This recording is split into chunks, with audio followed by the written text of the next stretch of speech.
So everyone does know that I'm an RN and founded RAN New England.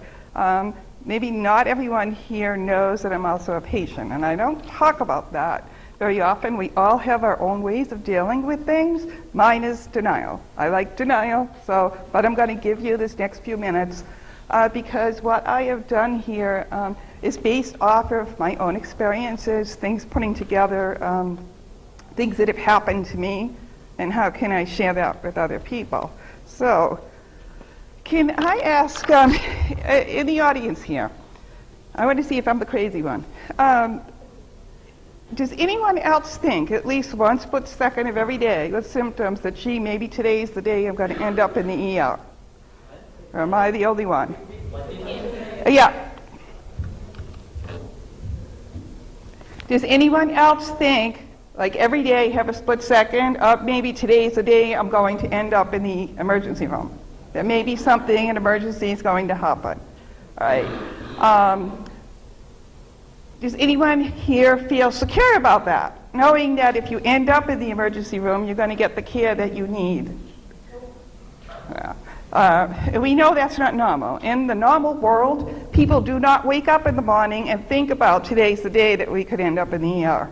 But unfortunately, when we're dealing with a rare disease, that happens. And for myself, with experiences that have happened to me in the emergency room, I actually have like a PTSD about ever having to go. And I will do everything in my power to never, ever have to go to the emergency room, which is not always a good thing. And there are a couple of people here who know me and who have gone through experiences where I have put it off way too long.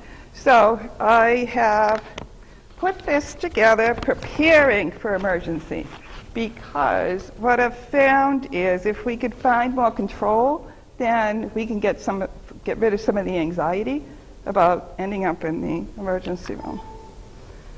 Oh, I can't even see this now. Let's see. All right, as we know, communication problems in emergency situations, we have language barriers we have to consider. There are people, speak other languages. Things don't translate well all the time. We may have hearing losses or even vision losses. It can affect with communication problems. We can run into a lot of these different barriers. We have cultural differences to consider. That, say, for an example, in some cultures, it is considered rude to look someone in the eye when they're speaking, and in other cultures, it's just the opposite.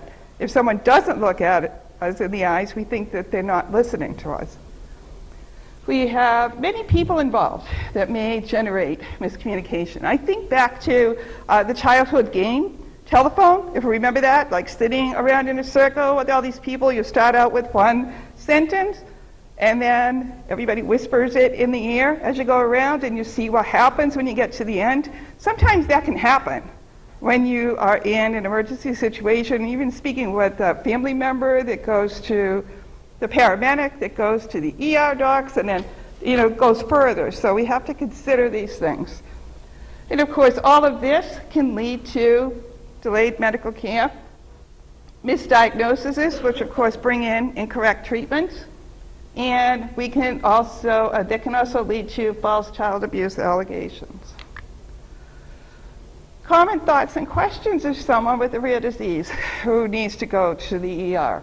We have, well, they know what to do with me. That's very common because we know when we get into the ER, even the paramedic who is, coming to the house or finding us on the street, which has happened to me, we are not confident that they're going to be able to take care of us.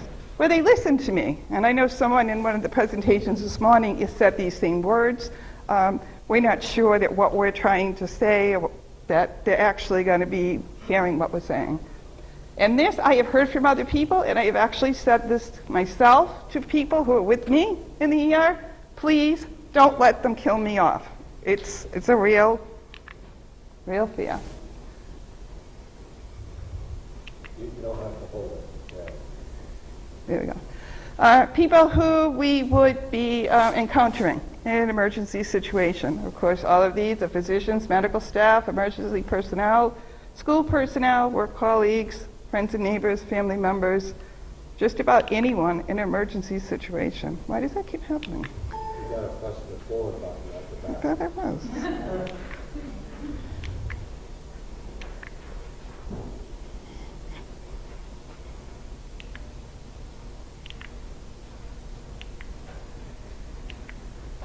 All right.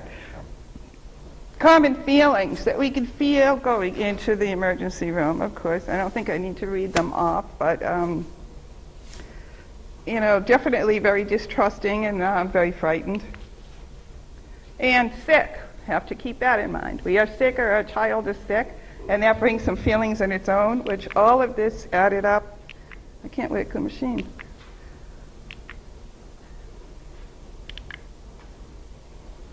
I don't get what it's the. It's doing what you tell it to do. If it's going to be technical, you know what's going to happen when it's technical with me. You just need to, is that what you want? Just press it Yes. once. Right. Okay. Thank you. And out of control. We feel very out of control, and nobody naturally wants to feel out of control with anything, some more than others. All right, so taking back some control, we can actually do some preparation. We can put some things together that'll help us be able to share information more quickly with people who we encounter. Control packet. I mean, this is actually something that I have done, and I've had other people do, and keep in mind the simple. This needs to be simple. This is not your medical record. This is something that you want to have handy in an emergency situation. This is something you want to have in your pocketbooks or be able to give to a neighbor, and maybe put on the refrigerator door, which we'll get to. And this is just a bunch of things that you can add to the packet, which of course is your name and personal information. I'll tell you, there have been times when I've been in the emergency room and I couldn't even speak for myself. So you want to go back that far, you know, your birth date, your whole name, your address, maybe your insurance information. Put down there if you're blind or if you're deaf or you have a language problem. That's important. I mean, if you're deaf and the doctor's coming up to you and doesn't realize it and they're trying to talk to you, then they think there's something else wrong. They don't know that you are deaf. I saw a show actually. Just a couple of weeks ago I saw a show, and it had to do with a man who had come in. I think he had jumped out of an airplane, like on purpose, jumped out of an airplane with his girlfriend, and he was there for something. And the doctors were doing the evaluation on him, and they found that he wasn't able to move his legs. So of course they were getting all nervous, thinking that he had some neurological problem, and it really turned out that he had been in some accident like 20 years before, and this was not a new problem. So it's important to make note of that.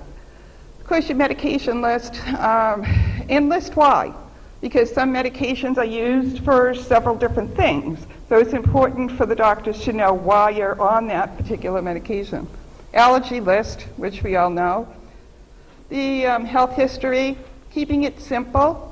In an emergency situation, they don't have time to read pages and pages of our medical history, even though we know in the rare disease world that's hard because there's just so many diagnoses, there's so much information, but keep it simple.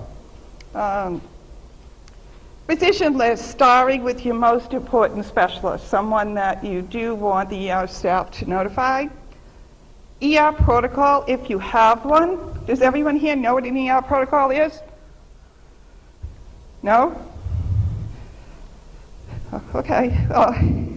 An ER protocol is something that your specialist can actually make up for you. You can ask him what is appropriate for your disease, which is something that you'd be able to bring with you to the ER in your disease. There may be certain things like certain IV fluids that you should not have or you should have. Sometimes there are things like anesthetic drugs that in your disease you should stay away from.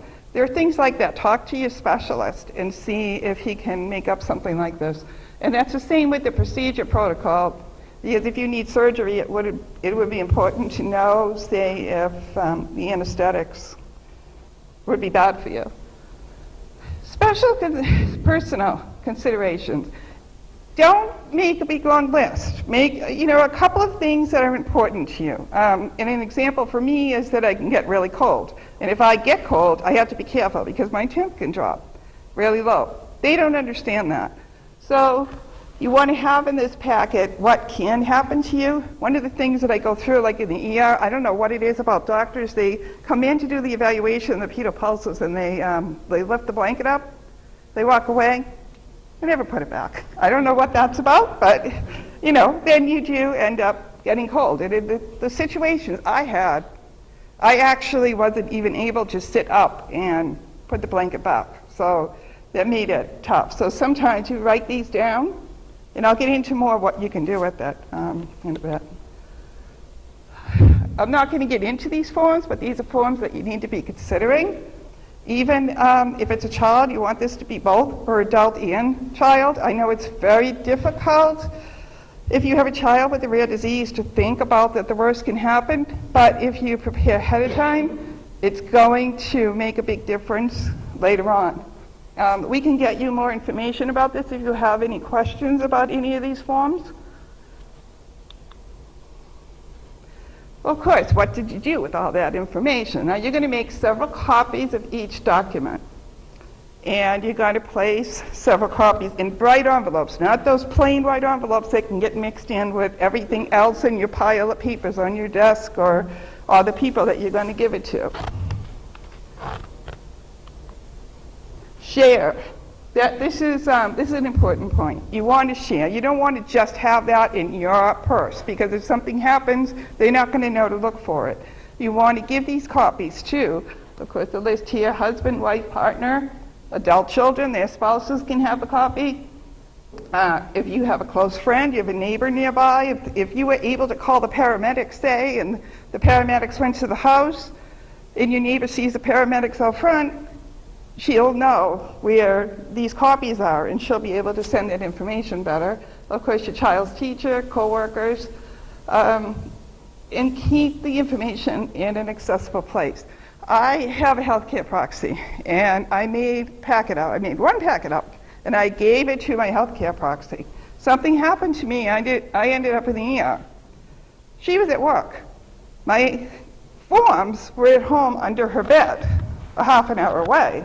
So of course, that wasn't going to work to get the information that I needed as quick as possible. So that's why if you give this to different people, you're going to have better chances of getting the information. Now, the town city emergency.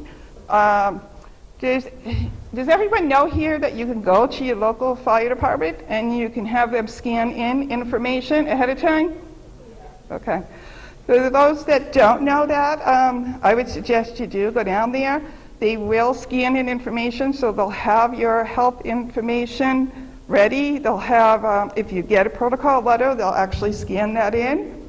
So that way, if they get a call from the house, then they're going to have an idea of what's going on with you before they even get to your house. And the thing is, having these papers, it's just going to be more credible in some ways than family member who are frantic because you may be flat out on the floor trying to throw in what kind of rare disease you have and what they have to do with you. If you bring these papers, you're actually able to show them, it's going to be better.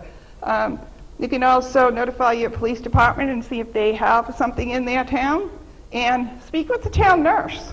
Sometimes the town nurse will have some information or some guidance as to what you can be doing in your town. Files for life are things that you can get at most fire departments, and you put the papers in there and they go on the refrigerator door, and they know, the fire department, the paramedics know to look on the door for your information.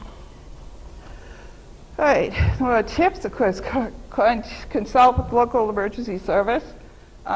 Make sure your child knows how to dial 911. Very important, especially for the child. I mean, they don't want to see the mom or dad go down. So, they need to know what to do if that happens. Have a check-in person, especially if you're an adult. One of my situations was, like I like to walk the dogs. And I've had some episodes that have happened, one actually happened when I was walking the dogs and I went down. So it causes a little bit of anxiety about doing anything like that. So, but that was the idea that I felt if I let my neighbor know, hey, I'm going to go for a half an hour walk. If I'm not back in half an hour, I want you to come looking for me. And that works out pretty well. It's something that you can consider. And then making a checklist of things, not just the emergency things. You don't want to be admitted into the hospital with a cell phone with no charger. In my family, the big joke is my face moisturizer. We have to have that. I'm not going to go without my face moisturizer. So we do have the list of things like that, things that would be important to you that you would need if you're hospitalized. Write that list down.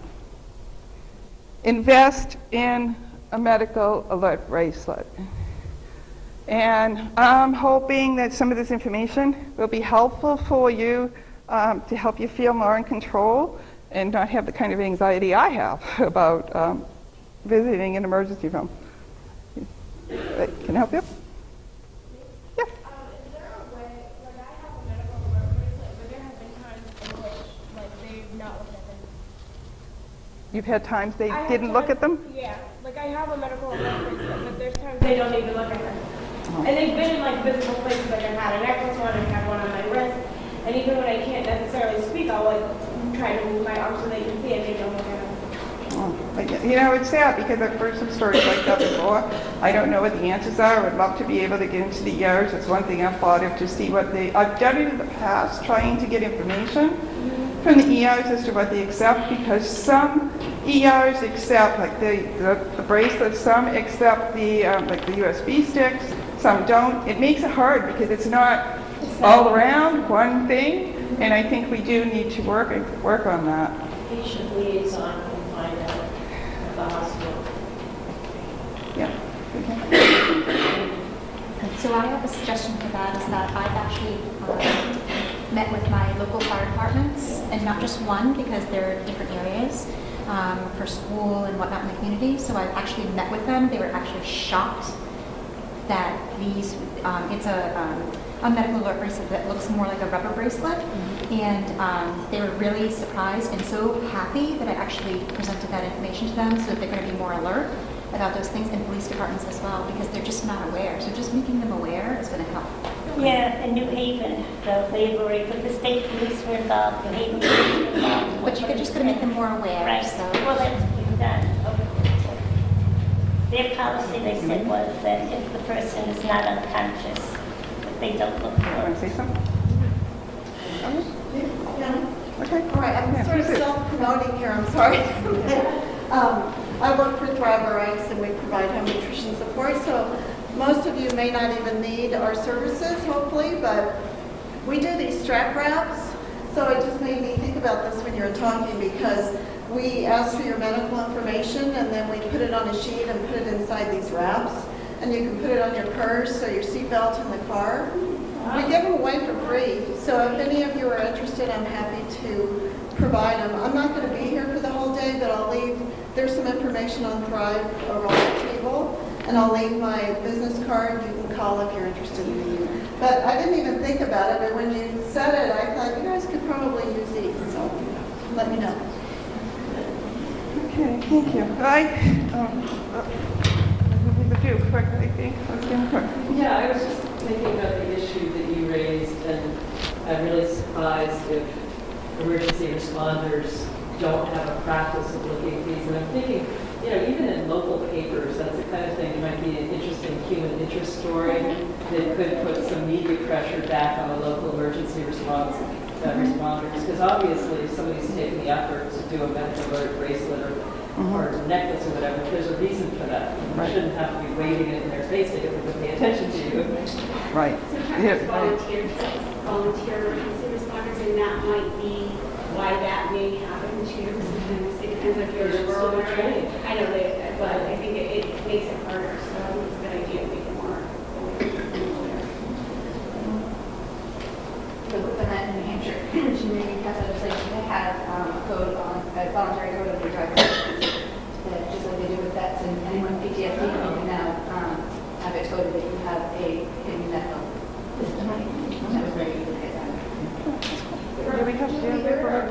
think- technology. I'm sorry? I know you're not really a techie person, but there's a lot of assistive technology to help with this and apps that you can download. And if you guys are interested in that, we can help you find out resources. But there's a lot of technology. Yeah. You can push a button on your phone and it can call somebody in nonverbal and things like that that you watch. We'll talk. Okay, everyone, we're going to need to take a break. I have a feeling we're way over again, so if you take a break, and I may be calling you back early.